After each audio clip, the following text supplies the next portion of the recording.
ایک دن خلیفہ ہارون رشید اور وزیر جعفر معمول کے گشت پر تھے۔ راستے میں ایک جگہ دیکھا کہ ایک نابینا فقیر کھڑا ہے۔ یہ دونوں اس کی طرف بڑھے۔ فقیر نے آہٹ سنی تو صدا لگائی کہ اللہ کے نام پر کچھ خیرات دے دو۔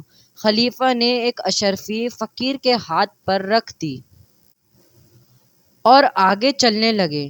فقیر نے ان کا دامن پکڑ لیا اور کہنے لگا، جس طرح آپ نے مجھے اللہ کے نام پر یہ دیا ہے، اسی طرح ایک تھپڑ میرے منہ پر مارے۔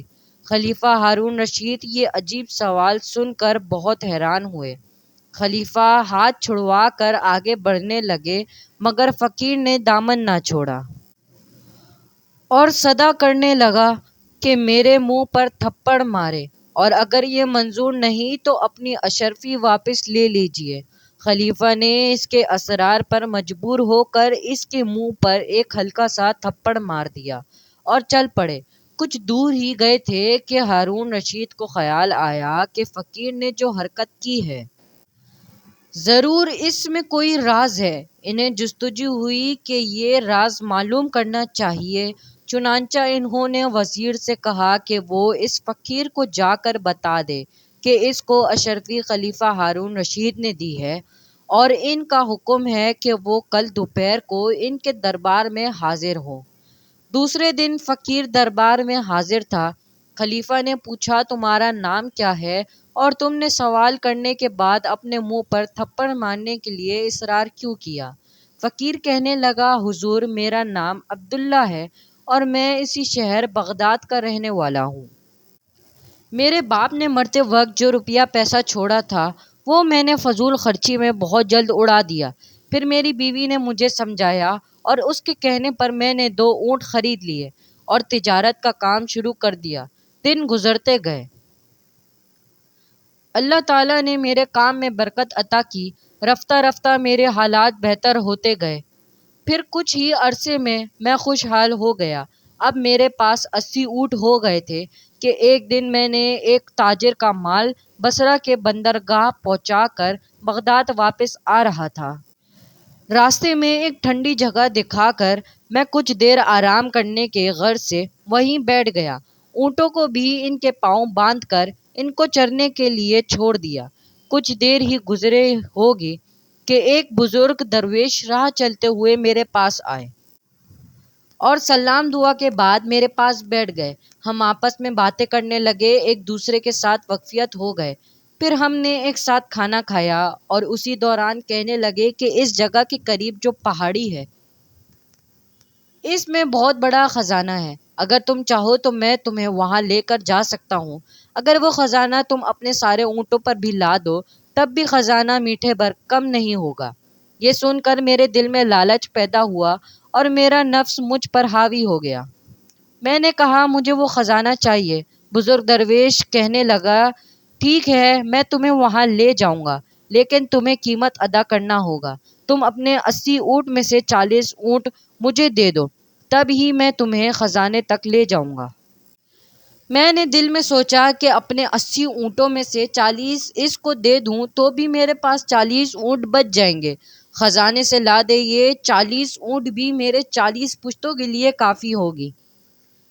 اتنا بڑا خزانہ صرف 40 اونٹوں کے بدلے میں مل رہا تھا۔ چنانچہ یہ سوچ کر میں نے اس درویش سے کہا کہ مجھے آپ کی یہ شرط قبول ہے۔ وہ مجھے اپنے ساتھ لے کر چل پڑے۔ تھوڑی ہی دیر ایک پہاڑی نظر آئے۔ جلد ہی ہم اس پہاڑی تک پہنچ گئے اور پہاڑ کے اندر داخل ہونے لگے۔ کچھ دیر چلنے کے بعد بزرگ رک گئے اور کہنے لگے کہ ہم خزانے تک پہنچ چکے ہیں، اونٹوں کو یہاں بٹھا دو۔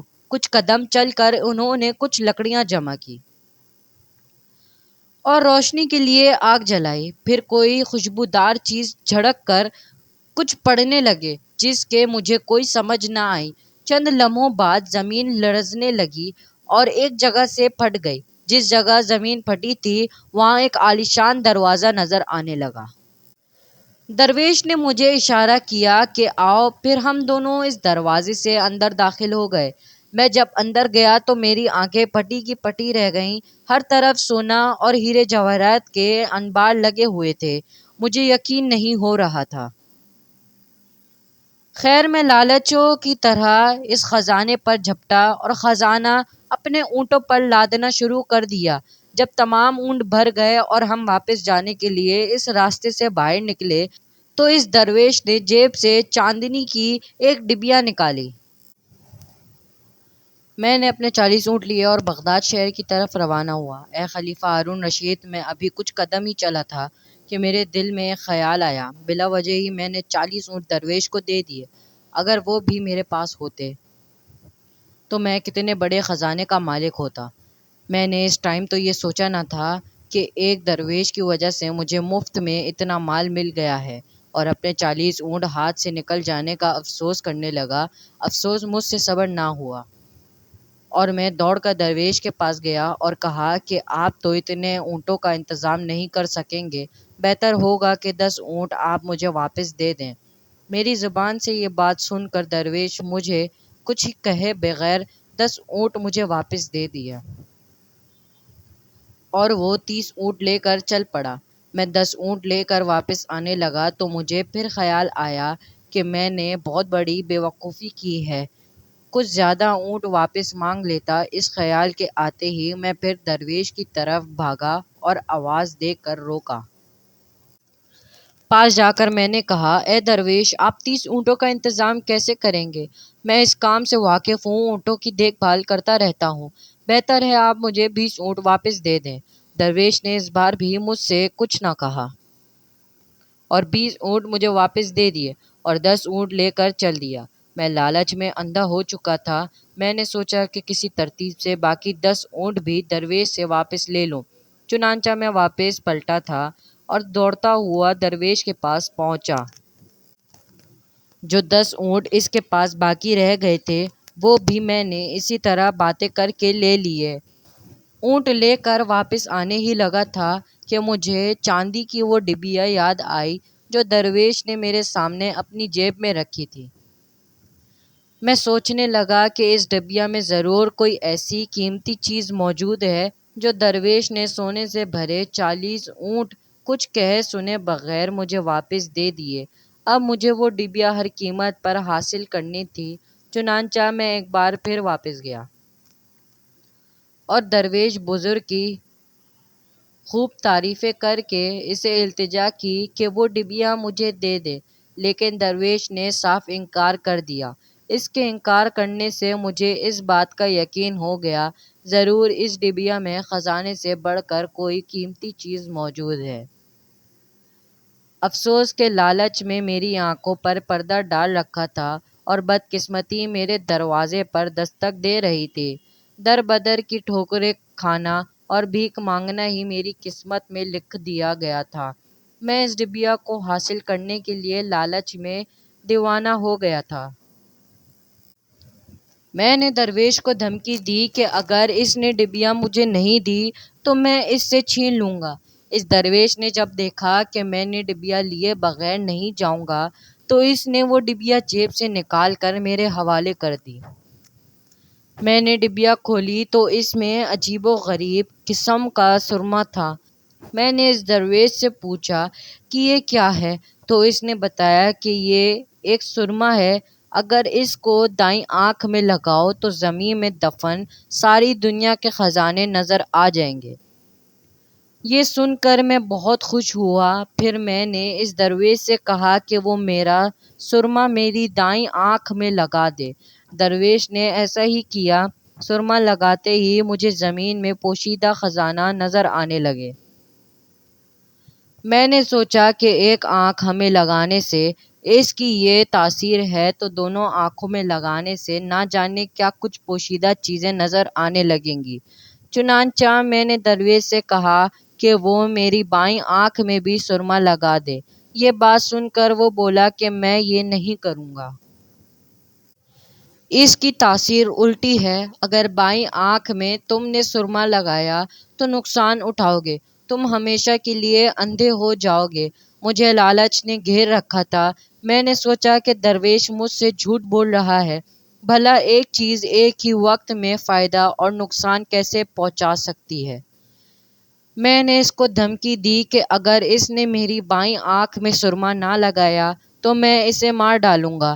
یہ کہہ کر میں اس کی طرف بڑھا تو وہ درویش کہنے لگا، اچھا ٹھیک ہے، اگر تم اس قدر اصرار کرتے ہو تو میں تمہاری بائیں آنکھ میں بھی سرما لگا دیتا ہوں، مگر اس کا گناہ میرے سر نہ ہوگا۔ میں نے کہا، ہاں ٹھیک ہے، تم مجھے سرما لگاؤ۔ درویش نے جیسے ہی سرما لگایا میں اندھا ہو گیا۔ میں چیخنے چلانے لگا اور درویش کو پکار پکار کر کہنے لگا، تم یہ سارے اونٹ اور سارا خزانہ لے لو مگر میری آنکھیں مجھے واپس کر دو۔ درویش کہنے لگا، اے لالچی انسان، افسوس ہے کہ تو نے میری بات نہ مانی اور اس قدر لالچ کیا۔ اب جو مصیبت تم نے خود اپنے گلے لگائی ہے اس کا دنیا میں کوئی علاج نہیں، اب ساری زندگی اس کی سزا بھگتنا پڑے گا۔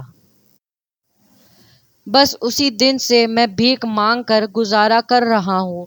میں نے یہ عہد کیا تھا کہ مجھے جب کوئی بھیک دے گا تو اس سے میں یہ کہوں گا کہ اللہ کے نام پر ایک تھپڑ بھی میرے منہ پر مارے تاکہ مجھے اپنے لالچ کی سزا بھی اس دنیا میں ملتی رہے۔ خلیفہ نے نابینا فقیر کی کہانی سن کر کہا، واقعی تمہاری کہانی برتناک ہے، لالچ کا انجام برا ہوتا ہے۔ خیر اب تم بھی مانگنا اور تھپڑ کھانا چھوڑ دو، آج سے تمہیں روزانہ شاہی خزانے سے 4 درہم ملتے رہیں گے، جو تمہاری گزر بسر کے لیے کافی ہے۔ 4 چیزیں رزق کو بڑھاتی ہے: تہجد کی نماز پڑھنا، کثرت سے صدقہ دینا، کثرت سے استغفار پڑھنا، کثرت سے اللہ کا ذکر کرنا۔